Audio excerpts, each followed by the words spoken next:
Wood. His book, Devil in the Milk, pulls no punches.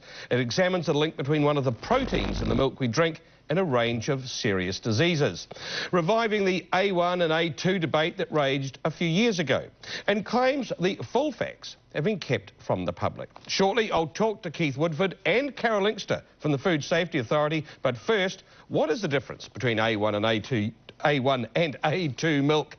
Robin Janes with some answers. When it comes to cows, most of us can't tell our Friesian from our Jersey. So here's a quick lesson about milk. Milk has 6 major proteins, and the most common of those proteins is beta-casein, A1 or A2. Some cows have more A1 beta-casein and others have more A2 beta-casein proteins. So when it comes to the supermarket shelf, fairly self-explanatory. A2 milk comes from the A2 cow. The normal milk we get is a combination of A1 and A2 cows, and it's that A1 gene that Professor Keith Woodford says is the milk devil. So what's so devilish about A1? Well, Professor Woodford says there's a possible link between A1 milk and diabetes, heart disease, even autism. He says you're more susceptible if you have stomach ulcers or intestinal problems. But Fonterra says that's a whole lot of bull, that there's no valid scientific evidence that A1 beta-casein causes such effects. Can we try switching it on that? Joining me now, Professor Keith Woodford, and from the New Zealand Food Safety Authority, Carol Inkster. Professor Woodford, how safe is our milk? Well, the reality is that there's no food that is safe for anyone. It wouldn't matter whether we're talking about peanuts or bread or milk. But what I'm saying is that in this A1 protein, there's a proportion of people in our population for whom it does pose health risks. Now you've talked. And we have a simple alternative, which is to convert our herds to A2, and it's very easy to do. Now, in your book, I mean, you talk about the connection between diabetes and heart disease in terms of those drinking A1 milk. I mean, what do you have to back that up? Well, the first bit of evidence, which has been around for a long time, is that wherever we have a country that has a high intake of A1 beta-casein, we have a high level of type 1 diabetes. This is the one that young people get and you have to have insulin. We have the same relationship for heart disease.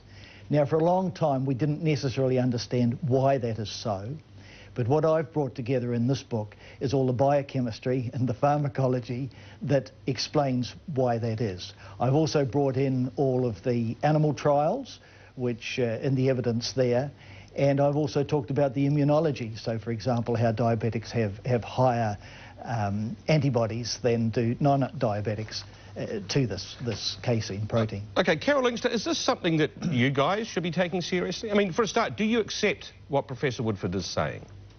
We looked at this back in 2003, 2004 when we commissioned Professor Swinburne to do his report for us, and he looked at all those reports, and we had that internationally peer-reviewed. We had it specialists in autism, and we had a professor from Iceland, which is an interesting country in all of this debate. And the issues are inconclusive. The science is inconclusive. But the important thing that we want people to know is that there's no public health risk directly with milk, and that we don't mind if you drink A1 or A2, so long as you just keep on drinking milk. But if the science is inconclusive, doesn't that leave doubts over milk? Not in terms of its safety for drinking. There's a lot of inconclusions around food, and Professor Woodford was quite right. You know, you can drown in water. If you have enough of a food, there will be risks associated with it. So. In that review that you had done, I mean, I was reading this on your website today, I mean, one of the things he had said was it should be taken seriously and further research is needed. Has that happened? Well, we don't know if there's been any proposals put forward, but obviously research proposals compete for government funding on a year-by-year basis. But we're not aware of any further research that's been done since Professor Swinburne completed his report. OK, Professor Woodford, I mean, one of the things that people tonight are saying is that you're scaremongering, that this is one of the biggest industries in this country, And what this book has done is really cause jitters right through the whole market. Yes, well, it wasn't my aim to scaremonger, although I knew that some media would try and take it that way. Oh, in actual fact, calling a book Devil in the Milk, though, I'd have to suggest, does cause a bit of panic.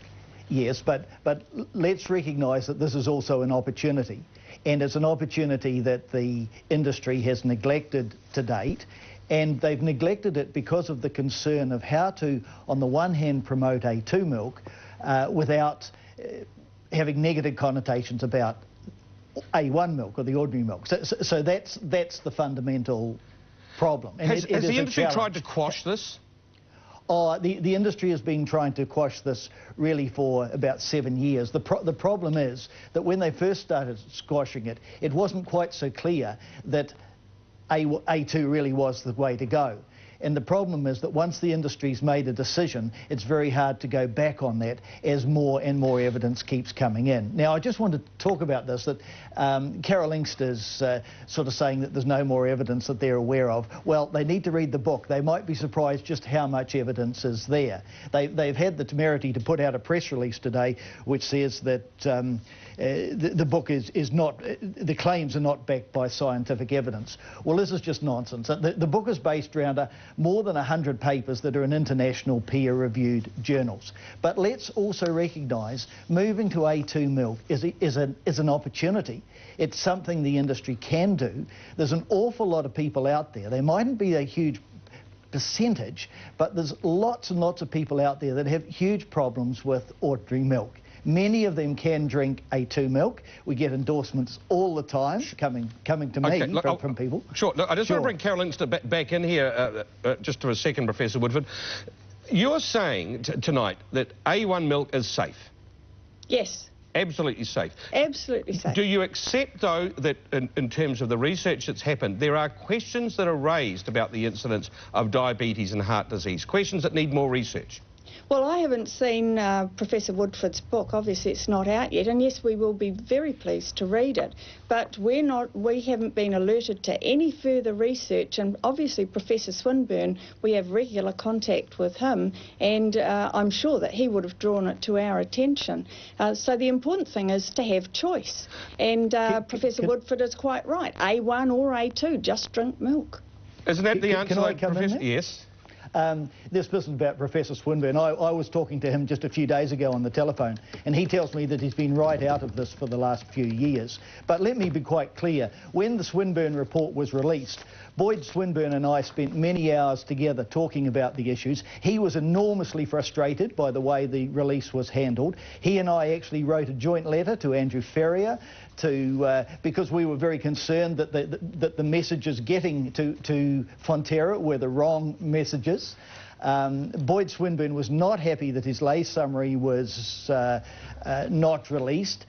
In actual fact, the Food Safety Authority are very severely compromised all the way through on this issue. Well, listen, I know this is an issue that certainly is not going to go away, and I mean, I'd suggest people also look on your website as well, Carol Inkster. Yes, and the report has been there for 4 years. All right. With the lay summary. Well, go to the website, you can read the book. I think people are going to have to start making up this statement instead. Clearly, Fonterra is an interested party and it is therefore more appropriate for comment to come from the NZFSA for an independent opinion. We did not cite a copy of the book until today, and while we are still to review its contents, from what we understand, there is nothing new in this book, which